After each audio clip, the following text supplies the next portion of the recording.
NYAB published its Q1 report today, and here with me is company CEO Johan Larsson to talk about it. Welcome, Johan. Thank you, Apeli. So, if we start with the basic question, would you like to describe how the first quarter of the year went from your perspective? Q1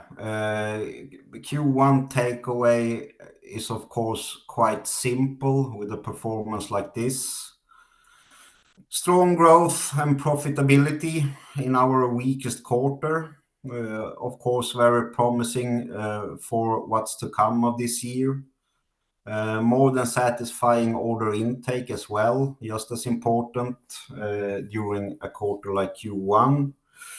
And of course, it's quite remarkable that we follow up our 2023 cash flow of like 22 million euro with a cash flow of 13.5 million euro in Q1, which gives us a R12 cash flow of close to 35 million euros. So that are the main takeaways.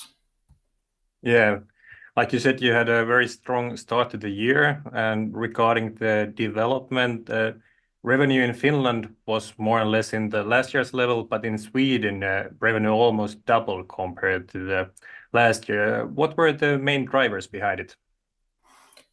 Main drivers, of course, is that in Finland, there are a bit more slowness in the market.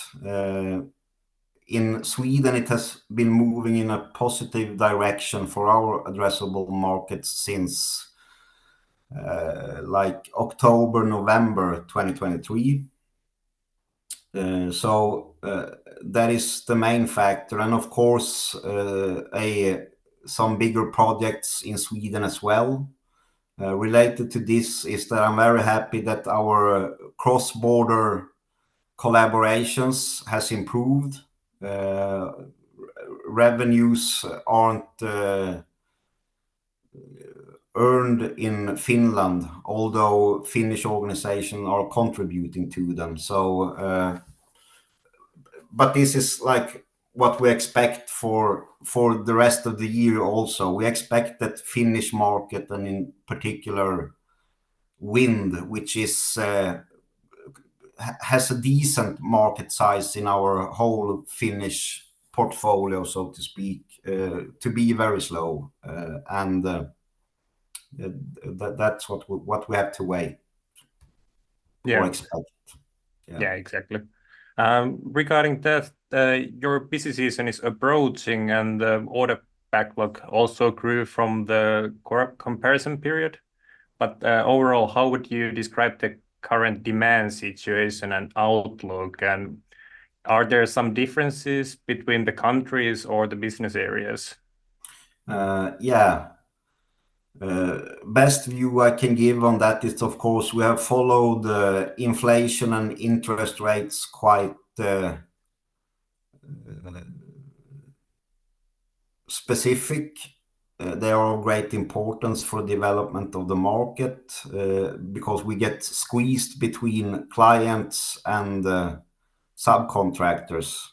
We can be very happy that we don't get squeezed by our own financial position, because that's strong. A lot of companies consider our peers are squeezed from their own financial position.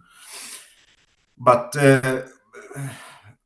I would say that it moves in the right direction. There's a quite good demand overall from all our addressable markets. There are some slowness in the Finnish market, and particularly in energy, and to be even more specific, it's in wind. That's a market we, by the way, hardly address in Sweden. We don't do wind power projects to any extent in Sweden. And within infrastructure and industrial construction, the market is quite good where we are now. It's of course beneficial for us that we have the mix of public and private investors. Public investors are the ones who are the most reliable when we are leaving these bad times hopefully behind us. And Yeah, that pretty much sums up the demand. We clearly see that like the pipelines are good. There are a lot of tender and bids ongoing, so we are hopeful, and even more so with Riksbanken's besked today of lowering rate with Yeah. 0.25. So if we summarize the situation, it seems like it's getting brighter in most of the business areas, but in the Finnish wind, there is some delays still. Yeah, that sums it up quite good. Thankfully, of course, we're not exposed to housing. Yeah. That's the troublesome market. Yeah. The rest are quite fine and up and running, and Yeah. has clearly improved over the last 6-7 months. Yeah, exactly. Then you signed a letter of intent for the acquisition of Dyk Anläggning in March, Yeah, which you are expecting to get finalized during May. yeah. Could you tell about the background of the acquisition and what it brings to NYAB? Yeah. As stated earlier, we are extremely selective in our M&As. This is, in many cases, a typical suitable investment for NYAB because it brings edge competences within a niche we expect to grow. In this case, it's within marine works. And an acquisition like that or a company like that, if we add our industrial knowledge and brand to it, we can improve that acquisition quite heavily itself, and also improve already ongoing businesses in NYAB through synergies and so on. And it speaks for itself, but early in the second quarter, after we left the first quarter, we signed a dredging contract to a value of 174 million Swedish kronor, which is approximately 6 times the annual revenue of this acquisition. So that's not far from what we did with Power Force that enabled us to be competitive on our order line. Yeah. So that's seems like a good fit for you then. Yeah, it is a good fit, and many of our skilled project employees know this company, has worked with it, and so on. So we knew culture and what we would add and bring from both companies to the table that would lead to an improvement. So it was a no-brainer. Yeah. We'll see if I have to eat this later on. We have talked about the M&A being part of your strategy, even though you are not a buy and build type of company. But how is the M&A market situation looking from your perspective overall? Yeah, of course, a lot of companies who has high capex business models and so on, they need capital injections or they need to sell their company and so on. So that of course leads to more targets than usual.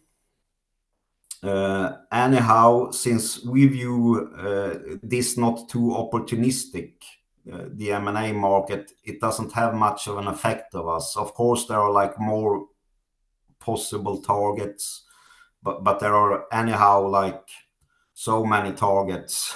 So I would say that